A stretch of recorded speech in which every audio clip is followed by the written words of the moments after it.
जाएंगे। कांग्रेस और आरएलपी के साथ में गठबंधन हुआ है, क्या कुछ मानते हो? कई कार्यकर्ता कहता है आरएलपी के अब की बार टक्कर में रहेंगे, और क्या कुछ कहना चाहोगे आप? जिस तरह नागौर में कार्य हुआ पिछले सालों में, और क्या मानते हो, और अब की बार आपकी विजय हो गई तो आपके मुख्य मुद्दे क्या क्या रहेंगे मैम?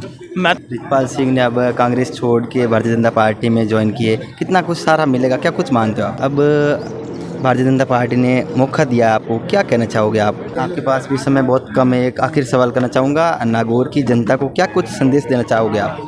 मैं ये नमस्कार, इस वक्त कुचेरा के अंदर हूँ।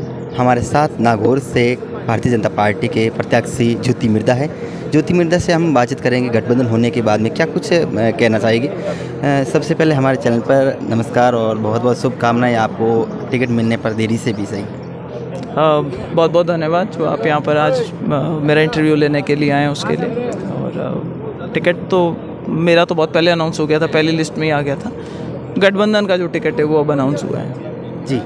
अब भारतीय जनता पार्टी ने मौका दिया आपको, क्या कहना चाहोगे आप? मैं समझती हूँ कि मोदी जी की जिस तरीके की पिछला कार्यकाल रहा है 2 बार से, जनता का एक मानस है कि भाई तीसरी बार भी उनको एक मौका दिया जाए। राष्ट्र के लेवल पे अगर देखें तो मोदी जी से ज़्यादा मेरा ख्याल कोई भी ऐसा सक्सेसफुल प्राइम मिनिस्टर नहीं रहा। मैं सोचती हूँ कि जनता की भावना है, राम मंदिर के बाद में भी ये जनता की भावना है कि भारतीय जनता पार्टी अच्छे मतों से जीत करके निकले। मोदी जी का नारा है 400 पार का, और पूरा विश्वास है मुझे कि राजस्थान के अंदर जो 25 की 25 सीटें वो भारतीय जनता पार्टी के खाते में जाएंगी। कांग्रेस और आरएलपी के साथ में गठबंधन हुआ है, क्या कुछ मानते हो? कई कार्यकर्ता कहता है आरएलपी के अब की बार टक्कर में रहेंगे, और क्या कुछ कहना चाहोगे आप?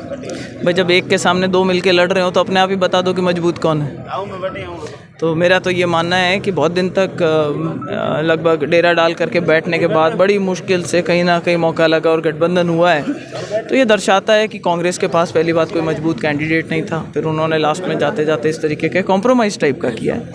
ज़्यादातर जो स्थानीय नेता थे कांग्रेस पार्टी के, अभी वो समझ में आ रहा है कि वो भी इस गठबंधन के खिलाफ थे, क्योंकि कितने दिन चलेगा सबके मन में एक शंका है कि ये क्या लोकसभा तक का गठबंधन है या लोकसभा के बाद तक का, क्योंकि जो सबसे ज़्यादा चुनाव जो ग्राउंड लेवल पे इम्पैक्ट करते हैं वो हमारे पंचायती राज के चुनाव होते हैं। और अगर उस टाइम पर जो लोग आज कांग्रेस के साथ में थे और आज अगर आरएलपी को समर्थन देते हैं, तो कल को कहीं ऐसा नहीं हो कि जिनको आज समर्थन दे रहे हैं वही उनके सामने आके चुनाव लड़ें। तो ये शंका लोगों के मन में बहुत भारी है, और मुझे लगता है इस चीज़ का जो नुकसान है उस गठबंधन को होगा। भारतीय जनता पार्टी को इससे और मजबूती मिलेगी।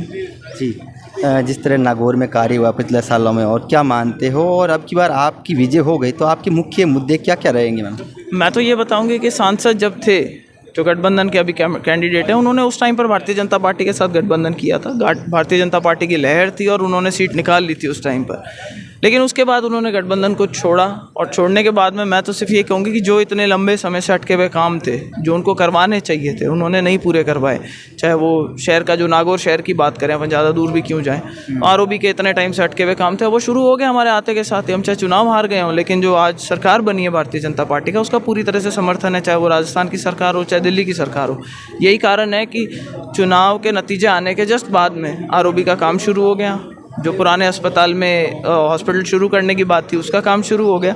तो अगर इच्छा शक्ति होती है तो आदमी काम करवा सकता है। मेरा प्रयास रहेगा कि मैं मेरे क्षेत्र के लिए, पूरे ज़िले के लिए, नागौर लोकसभा के लिए ज़्यादा से ज़्यादा काम करवा सकूं। जी। रितपाल सिंह ने अब कांग्रेस छोड़ के भारतीय जनता पार्टी में ज्वाइन किए, कितना कुछ सारा मिलेगा, क्या कुछ मानते हो आप? मुझे लगता है इसका पूरे जो ये किसान बेल्ट है इसके अंदर पूरे में फ़ायदा मिलेगा। रितपाल जी हमारे बहुत ही सीनियर लीडर हैं। सभी भारतीय जनता पार्टी के सीनियर मोस्ट लीडर्स का लोकसभा विधानसभा चुनाव तक से पहले उनका ये मानस था कि वे किसी तरह भारतीय जनता पार्टी ज्वाइन करें। कुछ कारणों से वो ज्वाइन नहीं कर पाए, बातचीत पहले चलती रही, लेकिन अब वो चीज़ फलीभूत हुई है। मुझे लगता है इसका भारतीय जनता पार्टी को भी बहुत फ़ायदा मिलेगा, चाहे राजसमंद की सीट हो, चाहे वो नागौर की सीट हो, चाहे हमारे आसपास के जो सीटें हैं उनके ऊपर भी बहुत अच्छा इम्पैक्ट रहेगा। आपकी विजय किस प्रकार से मानते हो आप? मैं इस बात को लेकर के आश्वस्त हूँ कि नागौर में आज ये जो सीट है ये भारतीय जनता पार्टी के खाते में जाएगी। लेकिन जैसा मैंने अक्सर दोहराया है कि किसी भी चुनाव को चुनौती से कम नहीं मानना चाहिए। समीकरणों का चुनाव होता है। हमारा प्रयास रहेगा ज़्यादा से ज़्यादा लोगों तक पहुँच सके, ज़्यादा से ज़्यादा जो मुख्य लोग हैं उनको एक एक करके टच कर सकें, क्योंकि बड़ा चुनाव है, एक माहौल का चुनाव होता है। माहौल भारतीय जनता पार्टी के पक्ष में, उस चीज़ का हम लोगों को एडवांटेज है। तो हमें टिकट भी पहले अनाउंस हुई, उस चीज़ का भी हमने फ़ायदा उठाया कि मुख्य लोगों से हम या तो मिल चुके हैं या फ़ोन पे संपर्क कर चुके हैं या उनके साथ में जा कर के कार्यकर्ताओं के सम्मेलन कर चुके हैं। होली के बाद में आज जब ये स्नेह मिलन कार्यक्रम रखा हुआ है हमने कुचेरा में और शाम को फिर नागौर में, इसके बाद में कल पर्चा दाखिल करेंगे जिसमें माननीय मुख्यमंत्री जी आ रहे हैं, बड़ी संख्या में लोग आएंगे यहाँ पे, आप भी कल पधारिएगा, अच्छा माहौल होगा और उसके बाद में जनसंपर्क का कार्यक्रम शुरू करेंगे। आपके पास भी समय बहुत कम है, एक आखिर सवाल करना चाहूँगा, नागौर की जनता को क्या कुछ संदेश देना चाहोगे आप?